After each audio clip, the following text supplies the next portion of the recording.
Storm. Part 2. One match. 5 versus 5. Prize money. First prize, €4,000. Second prize, €750. Third prize, €250. Additional bonus for first pentakill, €100. Take your seat and get ready for the big and last final showdown here at the Black Label eSports Masters. As you can see on my right hand side and your left hand side, last man standing all the way from Belgium. Give him a round of applause. And on my left hand side, your right hand side, those top favorites, Team Roccat, make some noise. 4K at stake. Gents over there, you guys are ready for the last match of the evening? We definitely are. So we are loading in right here on the map. It is going to be Dragonshire. Like you mentioned, it is going to be Roccat versus Last Man Standing. Obviously, the winner of this one does take home €4,000. That's a lot of money. That's the money. So here we are. We're in the game. Yeah, we are in the game. We are on the Dragonshire. Looks like we have, let's see, if we look at these players. Yeah, we got Team Roccat right here in the red trunks. Well, we got Anubarak, Vala, Sonya, Arthas, and Karazim, and actually that is going to be a triple warrior setup. Actually, what their opponents were doing against mouse control earlier. Yeah. And the opposing team is going to be, well, like I mentioned, Team Last Man Standing, a team that got together today. It's going to be Leoric, Muradin, Lily, Jaina, and Rainer. So a much more standard composition right there, but both teams definitely aiming for the victory right here. Roccat definitely the favorites. However, we're right off to the races. Here we go. Straight up fight in the middle. Muradin is forced to jump out, takes a lot of damage. Vala trying to pick off an opponent here or there, but nothing of that sort will be happening. So a nice skirmish at the start at the Dragonshire, and wow, nobody's okay. We finally have one player going top, but not a lot of action so far behind that. No, they're just waiting. They're just trying to skirmish a little bit in the middle lane, try and see whatever damage they can do. But they will slowly or shortly go to their respective lanes to pick up that experience and make sure that they are going to be, even in XP. So the way the Dragonshire works is there's 2 shrines in the top and the bottom of the map. If you control both of these, then the Dragon Shrine in the middle will activate. You can plant a hero there, and he will become the Dragonite, which is just a very strong monster hero, which literally has the opponent to kick your opponent across the map. Literally, yes. So very, very standard play so far by the blue team right here. We do see a lot of cycling right here, and this is actually one of the best maps that they do have. Beautiful move right there by the Artist player, and he does pick up Jaina right from the get-go. Yeah, Jaina, a very squishy assassin, which can do a lot of damage, but she can't take a whole lot. No, and it does allow them to secure both the top shrine as well as the one in the bottom. They could actually be securing a Dragon Knight already at this point in the game. Penetrating round being used right there by Rainer, but it looks like Sokka will be able to grab the Dragon Knight at the 1 minute and 30-second mark. That is so fast. I don't think I've actually seen that fast of a Dragon Knight yet. It happens very seldomly, yeah. Alright, so this is really putting the blue team already on the spot. The lanes are still pushed out, so they have to defend on multiple places. And yeah, the Dragon Knight is doing a lot of damage here in the center just on its own. Yeah, 2 towers is really the most he can be hoping for right now, but it's really nice. It gives them a lot of potential. And you can already see that XP lead starting to build up right now for the red team. Yeah, especially this early on in the game, winning up an XP lead is just so massive because it allows you to snowball even further and further. The Dragon Knight especially, is just a great way to gain a lot of XP because he breaks down enemy fortifications. Yeah, and meanwhile also pushing in the bottom lane right here with 3 heroes, already picking up one of the towers, likely going to be able to pick up the second one as well. And Lily and Muradin are just not much of a competition to this triple warrior setup so far. Yeah, the only way Muradin can really fight is by jumping in, trying to do a bit of AoE stun. Yeah, there we go, Jaina. Jaina now coming in here to defend and help. Her damage output is definitely going to be helping this composition in the bottom. Yeah. Because they were just liking, but still Sokka at the top is already smashing in the Moonwells. Yeah, this team is already about 2 levels up at this point in the game. Well, it's about a level and a half. That is huge. At level 7, they do get their new talent. It does become available for them, and they're going to get a massive, massive XP lead. Nice rotation here from both teams, going to get their respective siege camps, which allows them to, both push the lanes a bit further. Team Red, of course, gets theirs first. Team Roccat being very ready for this, and actually almost catches up Muradin there in the middle. And they actually contest the siege camp before they can actually make it into the lane. Yeah, great move so far by Roccat. Obviously not missing a beat yet. Once again, using that little ancient spear right there from the Sonya player, trying to do whatever she can, but the ghostly reach is just going to be a little bit too much for her, so she does decide to back out. Karazim and the others are actually joining up to kill the Bruiser camp in the bottom lane, knowing that very shortly the new shrines will become activated. Team Roccat really isn't letting up. They keep pushing, they keep taking these siege camps and these bruiser camps in order to push even further. They're not being afraid of being aggressive, but hold that thought, as we have 2 players from the last man standing going on Sonya, but she gets out quite easily there. Looks like last man standing will be okay for at least a little while. They should be hitting level 7, but move forward right there by a Nubarak, trying to actually isolate the Lily player, but he is going to be moved back. Yeah, Jane is still in this fight, dishing out a lot of damage, forcing their opponent team to kind of back off and let their minions do the rest of the talking. They will damage the fort that's placed there, but it's not that big of a deal. Now, and just slowly but surely progressing forward right here is Team Roccat. Once again, we have that Leoric versus Sonya at the top lane. They will be capturing the bottom shrine almost immediately, and at that point, it is going to be contested actually. Nubarak is maybe going to be falling down right now. Yeah, we do see that Stormbolt landing right there, and he does end up falling. Beautiful body blocks by Vagrant. Very nice isolation there by the blue team, catching up this isolated Nubarak, who really didn't stand a chance. But Hasuops has actually managed, even so, to secure this Dragonite, which will once again give them a lot of pushing potential, and they are going to be making use of it. Pushing the top, they leave the bottom lane alone, and well, this is looking scary. But yeah, actually the level difference has almost equaled. Yeah, they will be able to hit level 10, and that is mainly the one thing that they are looking for. Obviously, this team, very, very sustainable. They're pushing in the top lane right now as well. Hasuop's playing very careful on the Dragonite, just buying himself a ton of time and giving his team the chance right there to pick up heroes. Oh, Raynor does just barely heal himself up, back to full health right there with the help of Lily. But that was very close. Yeah, very clutch heals there by Lily, keeping her team alive, and Team Roccat is forced to pull out Shocka here now, allowing Nubarak to escape safely as well. Hasuop's still doing a lot of push damage with that Dragonite, but he will probably be focused down here by...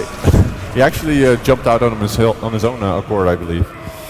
It is all good though. They are about to hit level 10. They're going to be moving towards the top lane right there, and yes, Raynor does end up falling. That heal that he has, his self-sustain is not going to be enough. We also see someone in the web. Who is it going to be? It's Lily, I believe. I'm not sure. Yeah, Arf is trying to save Lily, but at to no avail. Great coordination here by Team Roccat, completely body blocking the healer in, and she has absolutely nowhere to go. And another tower here falls for Team Last Man Standing. Yeah, they're just dominating this game so far. We do see Muradin trying to see whatever he can get done, trying to steal one of the Bruiser camps and maybe backdoor one of the forts, but it is going to be very difficult to do so because in the meantime, in the middle side of the map, we see Team Roccat progressing forward. They're not missing a beat. They're just moving together, moving as one, and trying to, pick up all of these buildings and gain a level advantage that is unstoppable. This team is just so scary. Now doing the opponent's siege camp to try to gain even more of a bigger push advantage. 5v5, and oh my god, we have a pincer movement from Last Man Standing, but I think they went in too early, and now the Muradin getting dangerously low. Massive stun here on the blue team. They're trying to fight back, but here down goes Muradin. Muradin falls, Leoric falls. We once again see someone web. I didn't manage to catch who it is, but looks like Jaina is gonna end up falling as well. Oh man, a triple kill here for Team Roccat, almost managing to get the quad, but not just yet. They are keeping their push up though. They maybe don't even care about the shrines all that much, taking down the last tower, and it's only keeps left here for Team Last Man Standing. Yeah, Roccat definitely at a massive advantage at this point in the game. They're just likely going to be playing it very safe. They've been playing much more aggressive than they did in the first game that we saw of them, but it seems like they have found the confidence to be moving forward. Yeah, I don't think they had a lack of confidence to start with though, to be honest. They're great. They're great on this map. They're very well known for this map. Maybe they were a bit more cautious against MCon eSports because they weren't quite sure what to expect, and because it was an official team.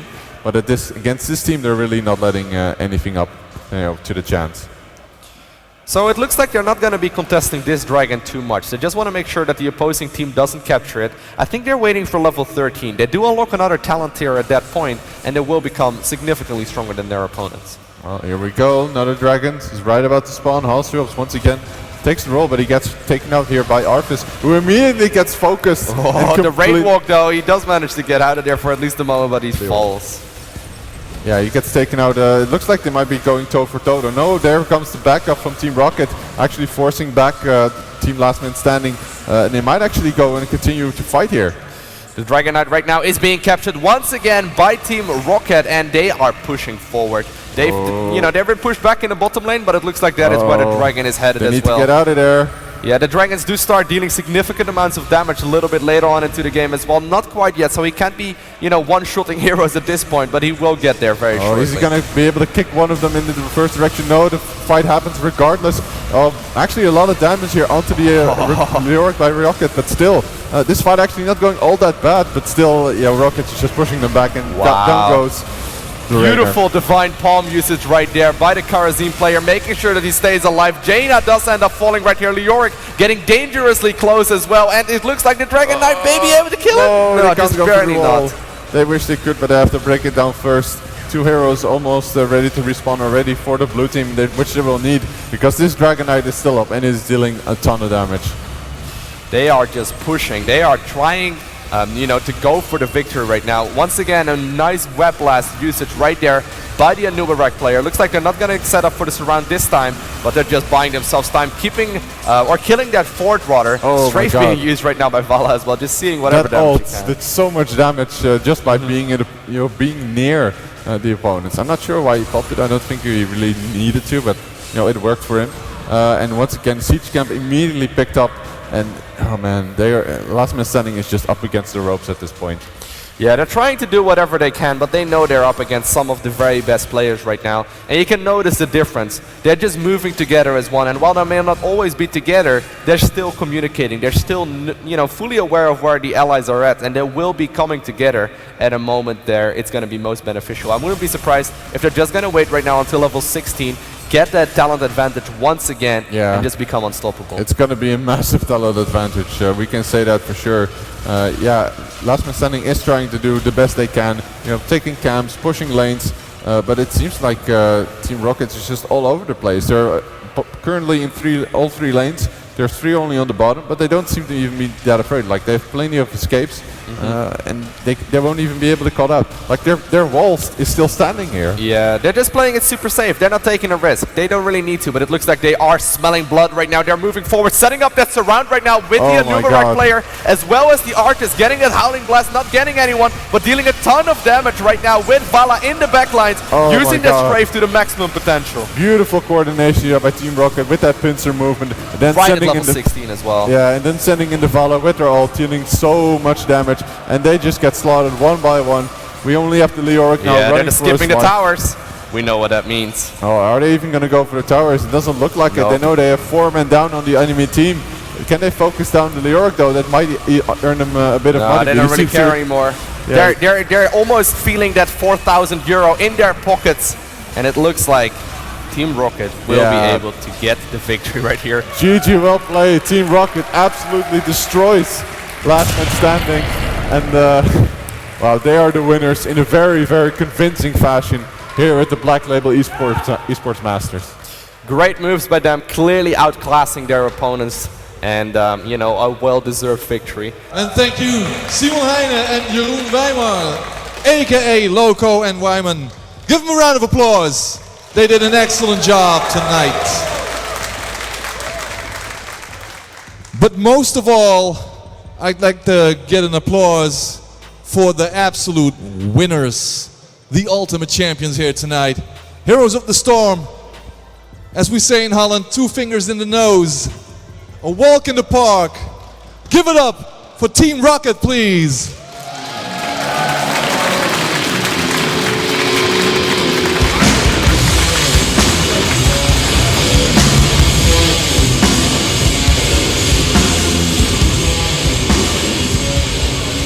And guys, feel free to join in the festivities. And same goes for the 3rd team. Since they came in 3rd, you just stand in the back. They came in 2nd. Can I get a round of applause for our Flemish friends who just got together with a new team, Last Man Standing. It wasn't exactly the last man, but it was the second to last man. It was actually quite easy, right? Yes, it was. Don't be afraid to admit it. We're all in good company here. they got a kill. They actually did. We were actually thinking backstage, are they just waiting, holding, and you know, just, they want to get that pentakill, or what is it? The extra €100? We tried in the end, but Leoric was running away, so he couldn't. Okay, so that was the reason. Well, no €100 bonus for you guys, but what we do have, well, let's start with the last three. Oh shit. Let's start with the Dutch team. 250 for the third place. MCon eSports. And now on to the second place. Last man standing. You guys just won yourself €750. How about that? Not bad for a new team, right? Pretty good. Okay. What do you think of these opponents? I've had kind of a history of playing throughout Alpha, and I know these guys are obviously very good. So well played. We knew they were the favorites, so well deserved. Well, you did your best, but your best was far from good enough, unfortunately. I would have been sad if we did win, actually, because that would mean the game is a bit, you know. True that. But listen, would you please hold this microphone for me? I will. Point it at me so I can count. Keep my hand up. Okay, do that. 100, 200, 300. Don't shake. 400, 500, 600, 700. €750 for the second place here in Heroes of the Storm at the Black Label eSports Masters. Last man standing. And now to the absolute winners. They came, they saw, and they conquered. Sir, would you take the honor to grab this microphone and put your other hand out? I might need two hands, right? Maybe Soccer can. Yeah, I'll take over. Okay. You'll take over? Okay, there we go. Okay, that's 100, 200, 300, 400, 500. That's one half, yeah. First half. Yeah, first half. Just take a break for a second. Second half, okay. 1, 2. 4,000. Oh my God. I never held so much cash in my hand. I'm lying. It was great. It was an honor to have you guys here. It was awesome to see how esports is supposed to be played. Thank you very much. And please, one more big round of applause for all three teams that gave their best tonight. Thank you very much.